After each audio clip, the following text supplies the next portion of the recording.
तो आदाब, नमस्कार, गुड इवनिंग, सत श्री अकाल। एक बार फिर आप तमाम लोगों का स्वागत है क्राइम तक की कहानी के इस एपिसोड में। उम्मीद है कि आप लोगों की दिवाली अच्छे से मनी होगी।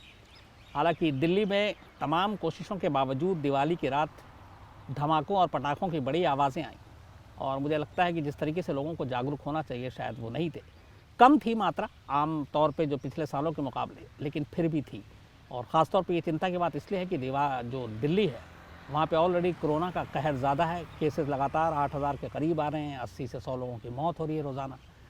और पॉल्यूशन की वजह से दिल्ली वैसे ही पॉल्यूशन का शिकार है। यहाँ की जो हवा है वो बेहद जहरीली है।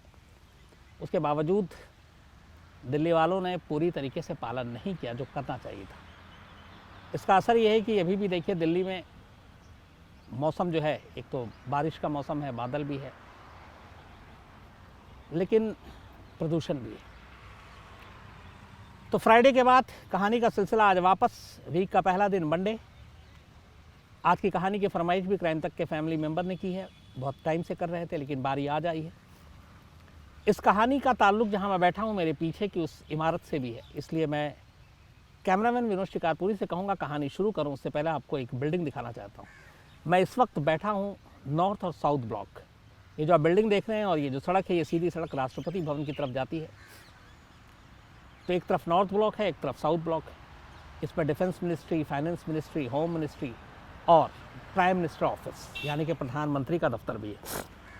तो ये कहना गलत नहीं होगा कि ये जो बिल्डिंग है ये सबसे ताकतवर लोगों के बैठने की जगह है। और आज की कहानी का ताल्लुक इनमें से एक बिल्डिंग से भी है, रक्षा मंत्रालय, बल्कि दो बिल्डिंग से, एक होम मिनिस्ट्री, डिफेंस मिनिस्ट्री और होम मिनिस्ट्री। क्योंकि आज की कहानी डिफेंस से जुड़ी हुई है, सेना से जुड़ी हुई, पैरामिलिट्री फोर्सेस से जुड़ी हुई। आज़ाद हिंदुस्तान में इकलौता एक ऐसा केस हुआ, एक ऐसा मामला हुआ जिसमें अपनी सेना और अपने पैरामिलिट्री फोर्सेस आपस में ही भिड़ गए। न सिर्फ आपस में भिड़े बल्कि करीब 3.5 घंटे तक गोलियां चली। इन 3.5 घंटों में चली गोलियों के बाद सेना के कुछ लोगों की मौत हुई और जो पैरामिलिट्री फोर्सेस हैं उनके जवानों की भी मौत हुई। सुप्रीम कोर्ट में एक केस है, लेकिन इस केस के बारे में बहुत कम लोगों को जानकारी और इस केस के बारे में डिटेल खास तौर पर पब्लिक डोमेन में नहीं है। शायद रक्षा से जुड़ा मामला था, शायद जिस तरीके की वारदात हुई वो एक बदनुमा दाग था, इसलिए इस केस की ज़्यादातर जानकारी और इस केस से जुड़ी हुई जो फैक्ट्स हैं वो बहुत कम है। सुप्रीम कोर्ट में एक केस 1985 में सुनवाई हुई थी। ये केस थी तुलसीराम पटेल एंड अदर्स और भारत गणराज और अदर्स, इन दोनों के बीच में। तब सुप्रीम कोर्ट के 5 जजों की एक बेंच बैठी थी और इसके बाद इस पर फैसला हुआ, एक डिसीजन आया। लेकिन सुप्रीम कोर्ट के इस फैसले की 1985 में जो दिया गया उसकी बहुत सारी डिटेल आम नहीं है, लोगों को नहीं मालूम, जानबूझकर इसको छुपाया भी गया है। ये मुकदमा था 1985 में जिसका फैसला आया था 27 जून 1979 को हुए एक ऐसे हादसे की जो आज़ाद हिंदुस्तान में इससे पहले कभी नहीं हुआ और उसके बाद अभी तक भी इतने बड़े पैमाने पे इस तरह की चीज़ें, इस तरह की वारदात दोबारा कभी नहीं हुई। ये केस 1979 में हुआ था जब आर्मी, भारतीय सेना और एक पैरामिलिट्री फोर्सेस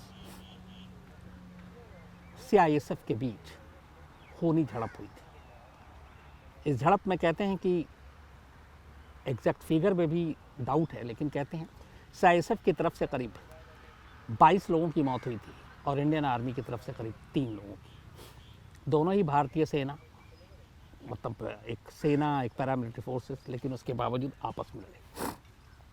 क्यों ये लड़ाई हुई, क्यों ये खूनी झड़प हुई, उसके ऊपर आए उससे पहले थोड़ा सा स्ट्रक्चर को समझना ज़रूरी है कि आखिर हमारे देश में आर्मी या पैरामिलिट्री फोर्सेस या फिर सेंट्रल आर्म फोर्सेस ये सब हैं क्या, इनके फ़र्क क्या है। जो हमारे देश में आर्मी है ये सीधे डिफेंस मिनिस्ट्री के अंडर में आती है। आप सभी जानते हैं इसमें एक आर्मी है, उसके अलावा नेवी है और एयरफोर्स है। 3 चीज़ें होती हैं जो देश की सुरक्षा के लिए सरहद पर लड़ती हैं। इनका काम है देश की हिफाजत करना, देश की सरहद की हिफाजत करना। तो चाहे वो इंडियन आर्मी हो, इंडियन एयरफोर्स हो या फिर नेवी हो, इन तीनों का काम हिंदुस्तान की सरहद की हिफाजत करनी है। और ये तीनों सीधे डिफेंस मिनिस्ट्री के अंडर में आते हैं, रक्षा मंत्रालय के। और इनका जो मेन चीफ कमांडर होते हैं हमारे, वो होते हैं प्रेसिडेंट ऑफ इंडिया। अब इसके अलावा आर्मी तो हो गई, एक पैरामिलिट्री फोर्सेस भी है अपने यहाँ। अब पैरामिलिट्री फोर्सेस में कौन कौन है? एक असम राइफल्स है, एक स्पेशल फ्रंटियर फोर्स है, सशक्त सीमा सुरक्षा बल, नहीं वो दूसरी है। इसके अलावा कोस्ट गार्ड है। तो ये जो तीनों हैं, Assam rifles, special frontier force और कोस्ट गार्ड, इन तीनों को जो सुपरवाइज करते हैं वो तो डिफेंस मिनिस्ट्री करती है, लेकिन इनको मैनेज करती है होम मिनिस्ट्री। अब यहाँ पे एक फ़र्क है, आर्मी, एयरफोर्स और नेवी ये सीधे डिफेंस मिनिस्ट्री के अंडर में है, लेकिन जो पैरामिलिट्री फोर्सेज हैं ये होम मिनिस्ट्री के अंडर में आते हैं। हालांकि इनके काम काज बाकी चीज़ों को डिफेंस मिनिस्ट्री के निगरानी में ही दिया जाता है। तो दो चीज़ें हो गई, एक आर्मी और दूसरा पैरामिलिट्री फोर्सेज। एक तीसरी चीज़ भी है और वह है सेंट्रल आर्म पुलिस फोर्सेस। इसमें कुल 5 फोर्सेज आते हैं। एक बीएसएफ बॉर्डर सिक्योरिटी फोर्स, एक सीआरपीएफ, एक सीआईएसएफ, एक आईटीबीपी और एक एसएसबी, सशस्त्र सुरक्षा बल। तो ये जो सेंट्रल आर्म फोर्सेज हैं ये सेना से अलग हैं। हालांकि बीएसएफ भी बॉर्डर पे निगरानी करती है, सीआरपीएफ को भी ऐसे मौके पे इधर उधर भेजा जाता है नक्सल मूवमेंट और सारी चीज़ों पे। लेकिन सीआईएसएफ जो है, सीआईएसएफ का खास गठन इसलिए हुआ था कि जो हमारे यहाँ इंडस्ट्रियल जितनी भी इकाई हैं या बंदरगाह हैं या एयरपोर्ट्स हैं, इनकी सुरक्षा की जिम्मेदारी सीआईएसएफ को दिया जाए। 1969 में सीआईएसएफ का जन्म हुआ था और सीआईएसएफ के जन्म की नौबत इसलिए आई क्योंकि उस वक्त लगा सुरक्षा कारणों को देखते हुए कि हमारे जो बंदरगाह हैं, जो हमारे एयरपोर्ट्स हैं या जो इम्पोर्टेंट बिल्डिंग हैं, जैसे ये पीछे ही नॉर्थ ब्लॉक और साउथ ब्लॉक की मैं बात कर रहा हूँ, या पार्लियामेंट है या फिर एयरपोर्ट है, इन सब की सुरक्षा, या फिर बड़े बड़े जो इंडस्ट्री हैं, गवर्नमेंट के बड़े बड़े जो दफ्तर हैं, ऑफिस हैं, इन सारी जगहों की सुरक्षा की जिम्मेदारी सीआईएसएफ पर आती है। तो सीआईएसएफ का गठन 69 में हुआ।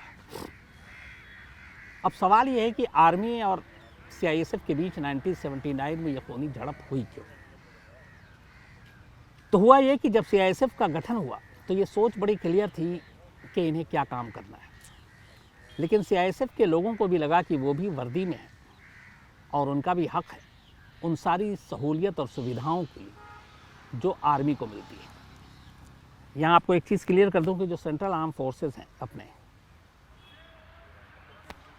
इनमें से किसी को भी चाहे कितनी भी बहादुरी का काम करें, जो सेना के लोगों को परमवीर चक्र और ये सारी चीज़ें दी जाती है, वो इसके हकदार नहीं होते। ये एक रूल है, वो सिर्फ आर्मी के लिए है, एयरफोर्स के लिए है या फिर नेवी के लिए है। जो पैरामिलिट्री फोर्सेस या जो आर्म्स फोर्सेस हैं, इनके लिए नहीं है। तो इनको लगता था कि ये भी इसी तरीके से अपना बलिदान देते हैं, कुर्बानी करते हैं, ख़तरे में काम करते हैं, बट उन्हें बाकी सुविधाएं जो आर्मी की तरह मिलती, जो आर्मी के लोगों को मिलती, हमें क्यों नहीं मिलती।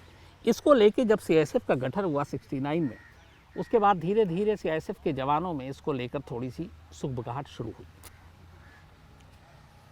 और इसी सुगबुगाहट के बाद उन्होंने खुद को सशस्त्र सुरक्षा बल का दर्जा देने की मांग को लेकर सीआईएसएफ ने एक आंदोलन चलाया। 1979 में देश भर की जो सीआईएसएफ की अलग अलग यूनिट्स थी, अलग अलग जगहों की सुरक्षा के काम कर रहे थे, उन्होंने पहली बार लगा कि इस आवाज़ को सरकार तक पहुंचाने के लिए एक यूनियन बनाने की ज़रूरत है। और 79 में ही इन्होंने एक यूनियन बना दी पूरे देश में अलग अलग सीआईएसएफ की तमाम यूनिट्स को मिलाकर। और तब इसके जनरल सेक्रेटरी बने थे सीआईएसएफ के एक सदानंद झा। तो इनकी डिमांड यही थी कि जो आर्मी को सारी चीज़ें मिलती हैं, सीआईएसएफ के लोगों को मिलनी चाहिए, क्योंकि उनका काम भी लगभग वैसे ही है। इसके बाद जब ये यूनियन बनी सीआईएसएफ की, तो यूनियन का एक डेलीगेशन दिल्ली आया और उस वक्त जनता पार्टी की सरकार हुआ करती थी। जस्ट इमरजेंसी के बाद की बात है, मोरारजी देसाई जो है प्राइम मिनिस्टर हुआ करते थे। तो होम मिनिस्टर से मिलने के लिए एक दल यहाँ आया और इसके बाद दिल्ली में ही इन्होंने धरना प्रदर्शन शुरू कर दिया। इस धरना प्रदर्शन की खबरें बाहर आई, मीडिया में आई, उसकी वजह ये थी कि जो आर्म फोर्सेस होती हैं ये सब डिसिप्लिन के लिए जाने जाते हैं। इस तरीके से पब्लिक फोरम पर आकर धरना प्रदर्शन या आंदोलन, नारेबाजी, इन चीज़ों से आमतौर पर माना जाता है कि आर्मी और अपनी जो सारी ये पैरामिलिट्री फोर्सेस हैं या फिर आर्म फोर्सेस हैं, पुलिस इंक्लूडिंग, वो भी दूर रहती है। मुझे याद है कि अपने करियर में सिर्फ एक ही बार मैंने दिल्ली पुलिस का धरना प्रदर्शन देखा, जो आपको याद होगा कुछ महीने पहले कोर्ट में वकीलों और पुलिस के बीच झड़प हुई थी, तो दिल्ली पुलिस के लोग जिस तरीके से सड़क पर बैठे थे वैसा मंजर कम दिखाई देता है। इसलिए कि पुलिस फोर्स हो, चाहे CISF हो, चाहे पैरामिलिट्री फोर्सेज हों या आर्मी हो, इन लोगों को बड़ा डिसिप्लिन फोर्स माना जाता है और ये सारी चीज़ें बर्दाश्त नहीं की जाती। लेकिन 1979 में CISF ने अब इस मांग को लेकर धरना प्रदर्शन शुरू कर दिया। जब दिल्ली में होम मिनिस्टर से मुलाकात करने के लिए डेलीगेशन आया, फिर दिल्ली में धरना प्रदर्शन शुरू कर दिया और इसके बाद यहीं से कहानी शुरू होती है, उस खूनी झड़प की बुनियाद पड़ती है। दिल्ली में धरना प्रदर्शन की खबर बोकारो तक पहुंचती है और बोकारो स्टील प्लांट की उस वक्त निगरानी और सुरक्षा की जिम्मेदारी CISF को दी गई थी। CISF के करीब 1900 जवान और अफसर बोकारो स्टील प्लांट में तैनात थे, क्योंकि वो एक इम्पॉर्टेंट और बड़ा ही सुरक्षा कारणों से संवेदनशील जगह थी। तो बोकारो स्टील प्लांट में 1900 CISF के जवान और अफसर तैनात थे और अपनी मांग को लेकर अब उन 1900 जवान और अफसरों में से बाकी लोगों ने भी धरना प्रदर्शन शुरू कर दिया। बोकारो स्टील प्लांट के बाहर सबसे ज़्यादा उग्र हो गए CISF के लोग। 1900 में से कहते हैं करीब 1100 CISF के जवान बागी हो गए कि अगर उनकी मांग नहीं मानी गई तो वो किसी भी हद तक जा सकते हैं। जो उस वक्त उनका नारा था वो बड़ा फेमस, बड़ा मशहूर हुआ था। CISF की तरफ से जो नारे लगते थे वो नारा ये था कि वर्दी वर्दी भाई भाई, लेकर रहेंगे पाई पाई, पंजाब की जीत हमारी है, अब CISF की बारी है। ये उनका लाइन था कि वर्दी वर्दी भाई भाई, लेकर रहेंगे पाई पाई, पंजाब की जीत हमारी है, अब CISF की बारी है। बातचीत के ज़रिए उनको समझाने की कोशिश की गई, लेकिन बोकारो स्टील प्लांट में तैनात 1900 में से 1100 CISF के लोग बागी हो गए और उन्होंने कहा कि उनकी मांग को पूरी की जाए, वरना ये आंदोलन रुकेगा नहीं। मोरारजी देसाई प्रधानमंत्री थे, बात उन तक पहुंची, डिफेंस मिनिस्ट्री तक बात पहुंची, मामले को सुलझाने की बातचीत के ज़रिए पूरी कोशिश की गई, लेकिन CISF के जवान टस से मस होने को तैयार नहीं थे।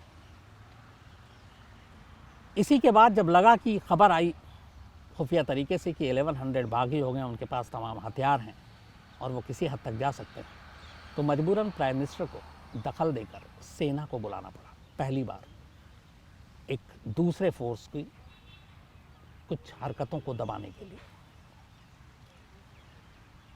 आर्मी बुलाई गई। इस दौरान में बिहार सरकार ने 9 मजिस्ट्रेट को वहाँ भेजा, हालात पे काबू करने के लिए, उनसे बातचीत करने के लिए। साथ ही साथ CRPF को बुलाया गया, सेंट्रल रिजर्व पुलिस फोर्स, और सेंट्रल रिजर्व पुलिस फोर्स ने पूरे इलाके की घेराबंदी कर दी। फ्लड लाइट लगाए गए, बैरिकेडिंग की गई और उस पूरे इलाके में जहाँ CISF के 1100 बागी जवान और अफसर अपनी मांग को लेकर हिंसक होते जा रहे थे, उनको कंट्रोल करने के लिए CRPF ने पहले घेराबंदी की, इसके बाद आर्मी की टुकड़ी वहाँ पहुँचती है।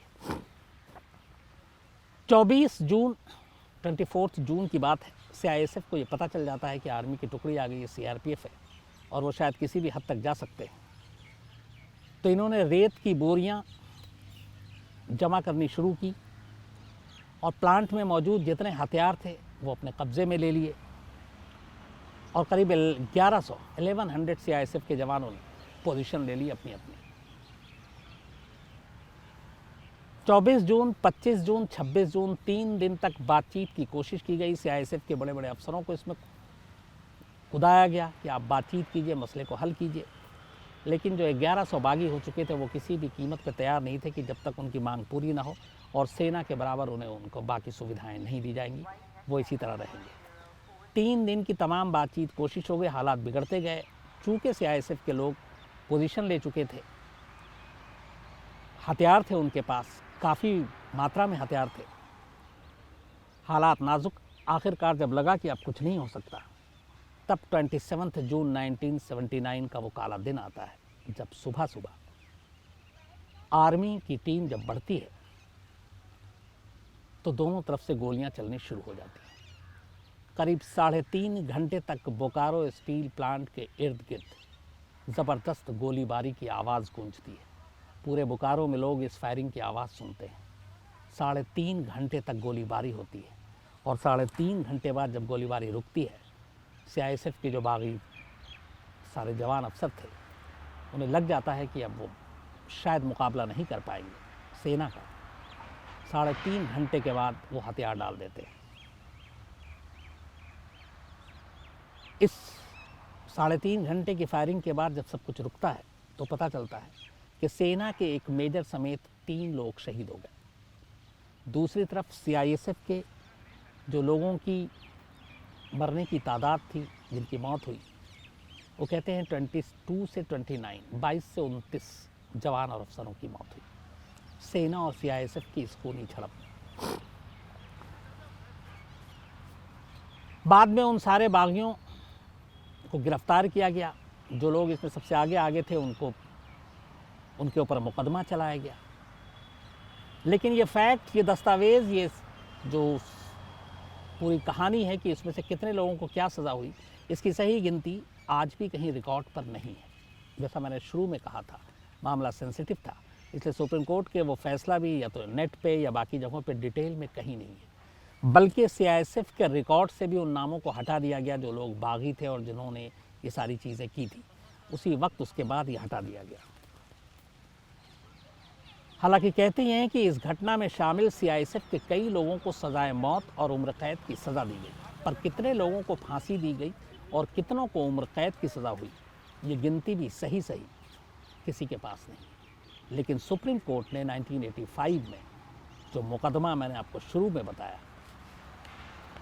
कि Indian government and others and Tulsiram Patel and others, 1979 के इस बोकारो स्टील शूटआउट जिसमें सेना और सीआईएसएफ के लोग आमने सामने एक दूसरे पर गोलियां चला रहे थे, 85 में सुप्रीम कोर्ट ने फैसला सुनाया।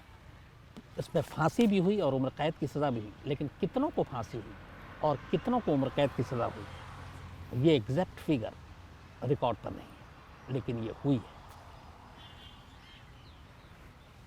बाद में इस इंसिडेंट के बाद सरकार को लगा कि आगे भी कभी हो सकता है, हालांकि ऐसा नहीं। उसके बाद कहते हैं कि जनता पार्टी की सरकार में ऐसे छोटे मोटे करीब 100 घटनाएं हुई थी जब सेना और सशस्त्र बल आपस में एक दूसरे से उलझ पड़े थे। उसके बाद भी छिटपुट ऐसी कई घटनाएं हुई हैं, लेकिन फिर सरकार को भी लगा कि इनके लिए कुछ करना चाहिए और आखिरकार 79 के 4 साल बाद 1983 में सीआईएसएफ को सशस्त्र बल का दर्जा मिला, मतलब सेंट्रल आर्म फोर्स का एक पूरा दर्जा मिला और इनके जवानों को भी बाकी जो पैरामिलिट्री फोर्स के जवान थे उनकी तरह बाकी सुविधाएं मिली। सीआईएसएफ की असल में शिकायत ये थी कि जो बाकी पैरामिलिट्री फोर्सेज हैं, आर्म फोर्सेज हैं, उनको जो सुविधाएं मिलती है उसके मुकाबले इनकी कम है, क्योंकि शायद उसकी वजह ये थी कि ये औद्योगिक इंडस्ट्रियल फोर्स थी जो बिल्डिंगों की और ऐसी ऐसी महत्वपूर्ण जगहों की सिर्फ सुरक्षा की जिम्मेदारी होती थी, बट उन्हें लगता था कि वो भी वैसे ही काम कर रहे हैं, तो इसलिए उनके साथ दूसरा सलूक क्यों हो रहा है। तो 1983 में आखिरकार उनकी मांग मानी गई और उन्हें बहुत सारी वो सुविधाएं मिली जो बाकी पैरामिलिट्री और आर्म फोर्सेस को मिलती थी। लेकिन 1979 27 जून बोकारो स्टील प्लांट का ये इंसिडेंट भारतीय सेना और सीआईएसएफ, मतलब कि 2 सैन्य बल अलग अलग एक ही देश, उनके बीच में इस तरह की खूनी झड़प, जहां बाकायदा घेर कर ऑपरेशन हुआ, सर्च लाइट थी, फ्लड लाइट थी, पूरे इलाके को सील बंद किया गया, कर्फ्यू लगाया गया, आसपास रेत की बोरियों के ओट में पोजीशन ले रखे थे जवानों ने और एक दूसरे पर ही एक ही देश के 2 सैन्य बल आपस में गोलियां चला रहे थे, जिनमें करीब, अगर मैं 29 सीआईएसएफ मानूं, 22 से 29 और 3, तो करीब 32-33 लोग जान गए। यह आज़ाद हिंदुस्तान का इकलौता केस है जिसमें 2 सैन्य बल इस तरह आपस में लड़े और इस तरह से इतनी सारी जाने गई। तो ये थी कहानी आज़ाद हिंदुस्तान की, वो पहली घटना जिसमें 2 सैन्य बल इस तरह से लड़े थे। अब कुछ लोगों के मेल और कुछ की फरमाइशें लेकर आया हूँ। तो कोशिश यही है कि आप सभी की ये फरमाइशें जल्द से जल्द पूरी हो। डी सिंह राठौर हैं और इनकी शिकायत ये है कि कहानी का ड्यूरेशन छोटा होता है। राठौर साहब, कई बार ऐसा होता है कि जो कहानियाँ होती हैं उस कहानी को कितना बड़ा या छोटा कहानी के ऊपर डिपेंड करता है। तो मैं अपनी तरफ से नहीं करता हूँ कि छोटी या बड़ी, मेरी कोशिश होती है आप लोगों को कहानी सुनाने की। अगर कुछ कहानी में बहुत ज़्यादा चीज़ें नहीं हैं तो उसको लंबा खींचना भी थोड़ा बोरिंग हो जाता है। तो मेरी कोशिश है कि कहानी के साथ इंसाफ किया जाए। बाकी मैं कोशिश करूँगा आपकी जो सुझाव है उस पर अमल भी करूँ। असद कमाल हैं, उत्कर्ष सिंह सिकरावर हैं और ये अफ़गानिस्तान के राष्ट्रपति नजीबुल्लाह की कहानी सुनना चाहते हैं। जल्दी मैं आपको सुनाता हूँ, कोशिश करता हूँ कल परसों ही सुना दूँ। अनिल शर्मा हैं, इसके अलावा प्रीत सरोया है, नीरज वशिष्ठ हैं, अर्नवकार हैं, नीलेश कुमार हैं, प्रांजुल मिश्रा है, नरेंद्र सिंह नेगी हैं। ये एम.एस. धोनी की कहानी सुनना चाहते हैं। हालांकि एम.एस. धोनी साहब का मैं खुद ही फ़ैन हूँ, लेकिन उस पर अब क्या कहानी सुनाऊँ, चलिए किसी दिन कोशिश करता हूँ, क्योंकि क्राइम से थोड़ा बिल्कुल ही हट जाता है, स्पोर्ट्स पे चला जाता है। मेरे ख्याल में विकी पाजी बेहतर इसको सुना सकते हैं। इसके अलावा राजेश, अभिषेक शर्मा, रजत हमराम, एन सिंह, राजीव रंजन, अन्ना वलागोट, गज्जू भाई, सिद्धार्थ राजपूत। बहुत सारे लोगों ने हैप्पी दिवाली विश किया, आप सभी लोगों को भी हैप्पी दिवाली। और शुरू में ही मैंने जैसे कहा था, अनुज सिंह तोबर, दीपक कुमार, जराना पटेल, अमरदीप, आकाश वर्मा, अमित इंडिया, निशांत खेलकर, अभिषेक केडिया, प्रधुमन शर्मा, ओम जोशी, श्रीजीत मेनन, मोहम्मद यूसुफ, पौरवी पाटिल, सलीम अहमद, के जडेजा, गोपाल पुरोहित, नचिकेत आराध्य, वैशक के, सिद्धार्थ सिंह, संतोष शर्मा, धीरज सिंह, ममता विश्वकर्मा, पी पाटिल, जुबैर तांबे, निरंजन घोष, सुदीप चक्रवर्ती, प्रतीक संकल्प संकपाल, एस.के. गुप्ता, सोनू सुराव फार्मा, हरप्रीत सिंह मल्ही, पूजा सिंह, ममता गौतम, एस गुप्ता, राजू वर्मा, विश्व बीजी, शुभजीत डे, धर्मेंद्र धालीवाल, देवदत्ता मित्रा, राहुल एस, बबलू सिंह। आप सभी और बहुत सारे लोगों ने दिवाली विश की, तो आप तमाम लोगों को भी दिवाली की हार्दिक शुभकामनाएं। तो आज कहानी में इतना ही, कल आपसे फिर मुलाकात होगी किसी नई कहानी के साथ। तब तक अपना ख्याल रखिएगा। Thank you very much.